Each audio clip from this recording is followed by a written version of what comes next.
Bedroom intimacy is the general cause of most divorce issues that I run into.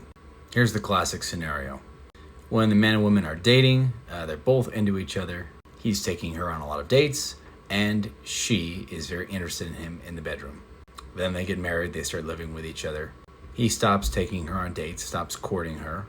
She gets pregnant or has a child. Her sex drive goes way down.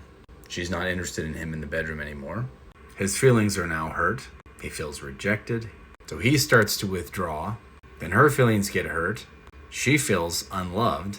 So she starts to withdraw. Neither person really is acting like they care about the other person's feelings anymore.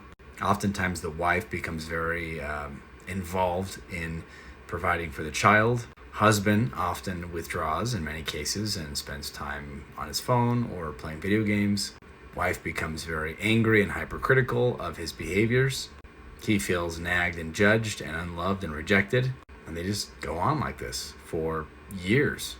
Eventually, they can't take it anymore. They get a divorce. So that's typically what I see. At some stage of this is what I encounter with most people that I work with. There are several places where there can be interventions to stop, prevent this, turn it around. Ideally, the two of you would be making love with each other all the time, and it'd be fantastic.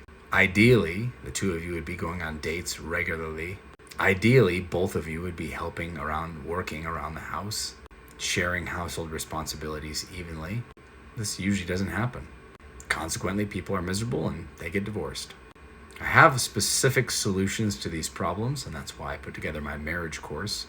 Most people that I've met or talked to have not read any books on marriage and have not done any marriage courses ever. They just kind of get married and assume that they'll figure it out. I personally think that's a terrible idea. And generally, it doesn't work for most people, which is why you're more likely to get divorced than you are to stay married. I designed my marriage course to specifically address most of the problems that I see in people's marriages and try to give instruction on how to have an amazing marriage. Marriage can be incredible. You just got to know what you're doing. If you'd like some help, you're free to check out my marriage course. It's at docwadsworth.com. There's a link in my bio. Tried to make it extremely cheap for everyone. You can also join my Facebook group through purchasing the course, and I can be available to offer advice or help or answer questions. In no way is purchasing the course or being on the Facebook group establishing me as your psychiatrist. From a legal perspective, it would be for entertainment purposes only. However, my goal is to try to help some people. Good luck. Check out the course, see if it helps your marriage.